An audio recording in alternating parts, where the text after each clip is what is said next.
Hola a todos, espero estén muy bien. Hoy quiero compartir con ustedes la segunda parte de esta trilogía de videos que estoy haciendo en torno al concepto de la regla fundamental de la técnica psicoanalítica, que es la asociación libre. En esta ocasión vamos a hablar un poco sobre el método catártico. Habíamos dicho en el anterior video que Freud había tenido la oportunidad de viajar a Francia, a París y Berlín, y haber conocido a Charcot, pero además sabíamos también, o hablamos también, que tuvo contacto con la escuela de Nancy, en especial con el médico Bergheim.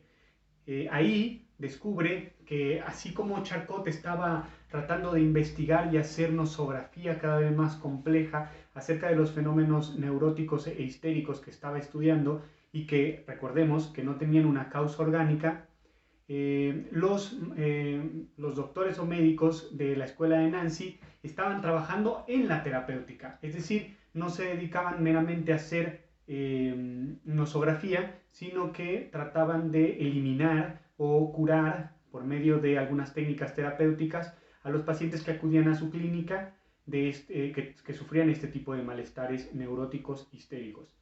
Eh, la técnica que utilizaban en aquel momento era la hipnosis como tal, la sugestión hipnótica. Hay dos médicos muy importantes que utilizaban esta técnica y tienen que ver con Liebeult y Bergheim. Liebeult es el maestro de Bergheim, que finalmente es con Bergheim con que Freud va a tener una relación y va a conocer este método de sugestión hipnótica. Pero hay una diferencia interesante que vale la pena, digamos, matizar en estos dos personajes, Liebeult y Bergheim, y tiene que ver con que Liebeult utilizaba la sugestión hipnótica de la siguiente manera: a través de la mirada fija en algún objeto, hacía que los pacientes quedaran en una especie de trance hipnótico, y a partir de que ellos estaban en ese trance, por medio de una orden verbal sugestiva, les decía que al despertar ya no iban a padecer ni el síntoma que estaban padeciendo. Lo cual sucedía al momento de despertar, las personas ya no tenían este malestar y por ende esto fue un boom, ¿no? Imagínense que apenas estaban descubriendo que había ciertas afecciones que no tenían que ver con lo orgánico y de repente alguien descubre que hay una técnica que puede eliminar este tipo de malestares de los pacientes que acudían a la clínica, ¿no?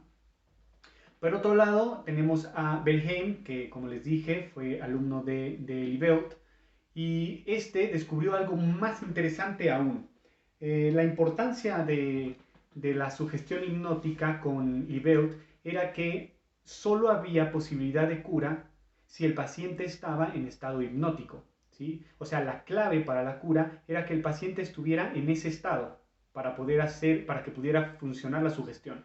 Lo que descubre Bergheim es que en realidad la sugestión verbal podía funcionar incluso aunque no estuviese el paciente en estado hipnótico. Es decir, en estado de vigilia, él podía generar la cura en pacientes con este tipo de sintomatología.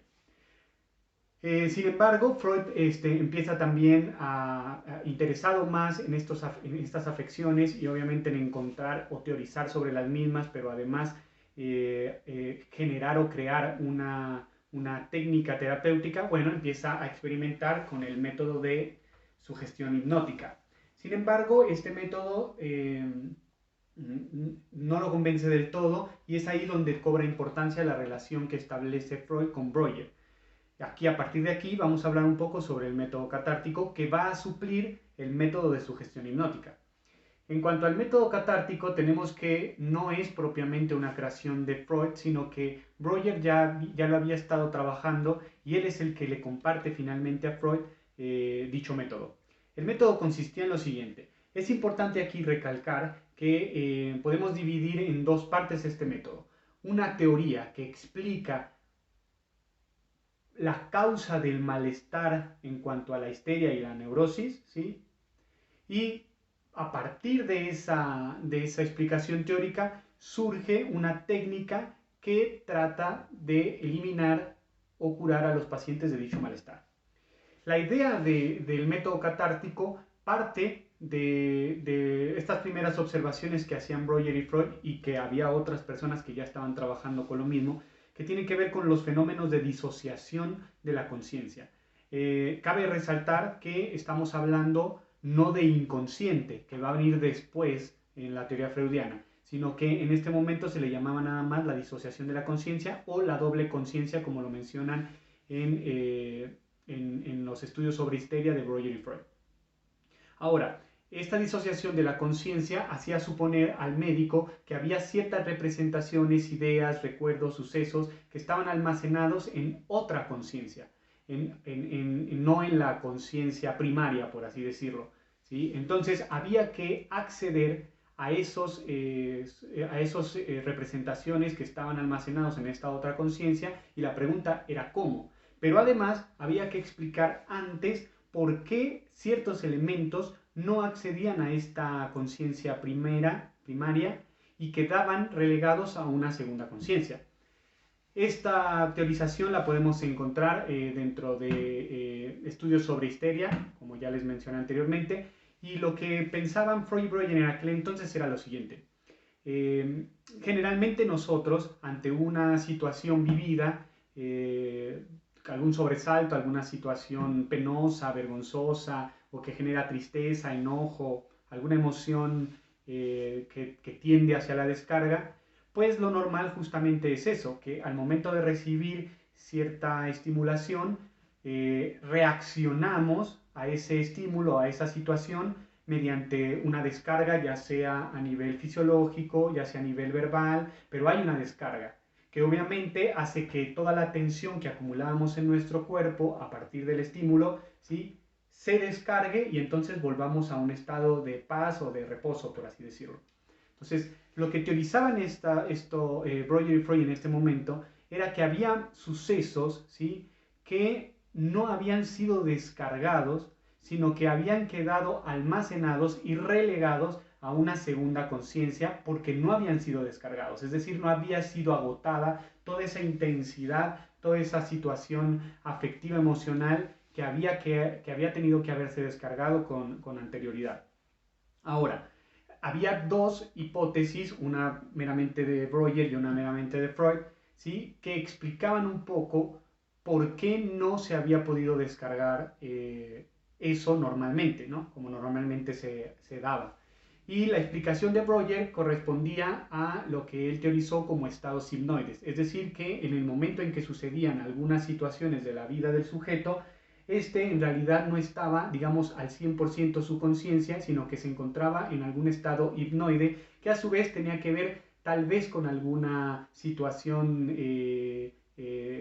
degenerativa, o alguna situación que impedía que su conciencia estuviera al 100, y entonces, como este evento no lo captaba, digamos, a nivel consciente al 100%, entonces no había posibilidad de una reacción y una descarga. Esta era la teoría de Breuer, ¿no?, los estados hipnoides. En cambio, Freud, aún temeroso en estos estudios sobre histeria, pronunciaba que él una teoría más psicológica, que tiene que ver con la teoría de la defensa, que más tarde obviamente se va a convertir en la teoría de la represión. Es decir, que había ciertas defensas contra esas representaciones penosas que impedían que se tramitaran de forma normal, o sea, que se descargaran de forma normal y quedaran relegadas entonces a una segunda conciencia, en esta disociación de la mente que estamos planteando hasta este momento. Ahora, esta era básicamente, a grosso modo, la teoría que explicaba un poco estos fenómenos neuróticos, porque entonces había situaciones traumáticas que habían vivido las personas, pero que esas situaciones traumáticas habían quedado por fuera de la conciencia primaria, y entonces había que recuperarlas para que hubiera una descarga como normalmente debió haber sucedido. Entonces el método catártico lograba esto. ¿Cómo? A través de la hipnosis. Es decir, hipnotizaban a los pacientes que recibían, ¿sí?, y ya en la hipnosis los sugestionaban para que recordaran el suceso con el cual había empezado sintomatología, es decir, el suceso traumático, y entonces le ordenaban de manera sugestiva al sujeto que cuando despertara recordara ese evento traumático.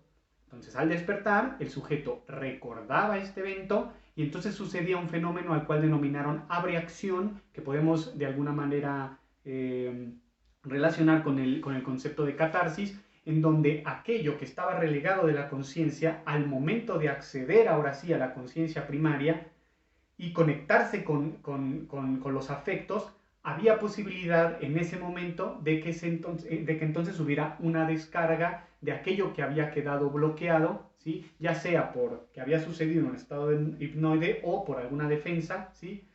Y entonces el paciente así quedaba curado. Es decir, al momento de que sucedía la abreacción, se eliminaba el síntoma. Ahora, nota importante en cuanto a esto es que el método catártico, en realidad, defendían Breuer y Freud que la parte importante no era en la sugestión, ¿sí? Cuando hablamos un poco de la sugestión hipnótica, la parte importante es la sugestión. En este caso, el método catártico defendía que su poder curativo no tenía que ver con la sugestión del médico, sino que la sugestión servía para, digamos, llevar al paciente a recordar aquello que no recordaba en estado de vigilia, pero lo que era verdaderamente el efecto terapéutico era ese momento de la abreacción en donde se unía esa representación que había quedado excluida de la conciencia y el afecto que de alguna manera habían quedado desligados, y entonces de esa forma podía el sujeto descargar por fin algo que estaba bloqueado, y ese era el momento de la cura, no la sugestión como tal, ¿sí?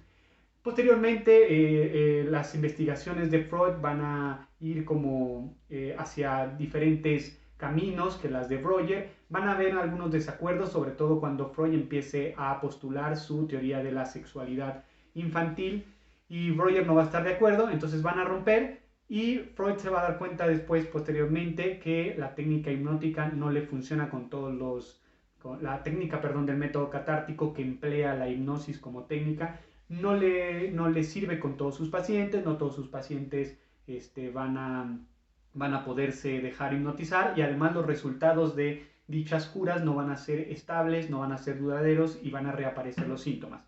Eso lo va a obligar a replantearse una nueva técnica para acceder a aquello que había sido excluido de la conciencia, que va a decantar en lo que conocemos hoy como la asociación libre. Pero por el momento sería todo. En el próximo video hablaremos ahora sí específicamente de la regla fundamental de la técnica psicoanalítica, la asociación libre.